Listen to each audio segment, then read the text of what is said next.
Hello, good morning mga kadogo. Alis muna si Mr. Dogo. Meron lang akong ka-meet up. Mamaya malalaman mo kung para saan. Alis muna ako mga kadogo. Hello. Mga kadogo, sorry to say na corrupt yung video namin kanina ni Attorney dahil honestly nagpapasama sila sa akin doon sa K9 training ground sa may Taguig. Ay, naku, nasayang yung effort ko kaka-video. Ang ganda pa naman ng mga video ko, which is, yun, sorry again, nakurap. So, itatakal ko na lang yung naging problema ng attorney dahil meron din pala siyang problema din sa dati niyang tuta na binili sa akin. Ayun na naman, mababa na naman daw yung blood nung puppy na galing sa akin. Actually, dalawa na bilinan mga kadogo. No? Kasi attorney siya yung mama nung client ko nung dati na nakabili ng isang puppy na taga-ombudsman. So suki ko tumote na family friend ko. So yun, ang problema nila yung mababa daw ang dugo lagi ng aso and laging nagno-nosebleed.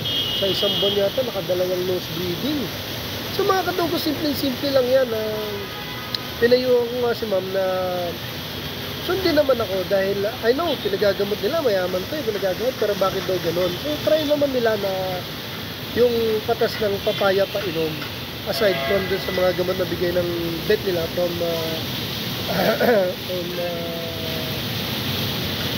Ortigas. Dun yung vet nila, ito Ortigas daw. Dapat nga, dadaanan namin kanina. Wala, nabatrip nga ako dahil nakurap itong naging video ko dun sa meetup namin ni Tony. So mga kadogo, napakaganda kasing gamot ng papaya syrup. Yung pinakulo ang papaya, nako, ilang beses ko nabilag yan. Yun ang pinakamaganda para sa akin. Combined with the medicine from your vet, napakaganda. Pampaganda talaga ng dugo yun mga kadogo. Try nyo mga kadogo, isa-dalawang araw lang, nako, nagugulat ko hindi na nag-nosebleed. Tsaka yung bilagi niya, makikita ninyo hindi na siya maputla. Yung mga kadogo, try nyo, talagang napakahusay nun. Natutunan ko din sa ibang kaibigan natin, especially din sa kaibigan natin legit breeder, si Sir Arthur, taga Bulacan yun. So try nyo mga kadogo, pag naka-experience kayo na pumuputla yung bilagi, papaya syrup, magpakulo kayo ng papaya. Try nyo. Mga kadogong, init dito ha. Tignan niyo yung dito ako para lang mag-vlog dahil sayang yung video yung ginawa ko kanina, sayang. So mga kadogo, yun mo, ako ikot-ikot muna para magpahinga ha. Ikot-ikot muna ako dito. Nag-ikot muna ako, punta ako dito sa pet shop dito sa ground floor. Tingnan natin kung ano yung mga pet nila doon. Ayun, dito pala ang pet shop sa mismong pinaka ground level. Ito mga kadogo. Ayun ang pet shop.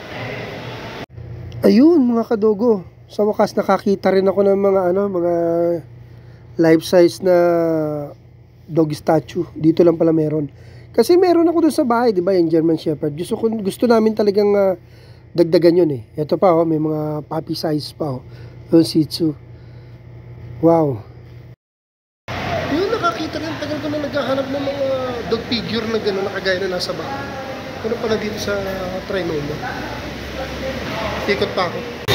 May concert pa. Ano ko, mga pogi. Mga foreigner pa na to. Para ako yung matatang silong. Nagutom si Mr. Dogo kaya kain muna tayo sa Chowking. After Chowking, Wingfinity naman. Ang takaw ko no. Kain muna bago umuwi syempre. Thank you for watching.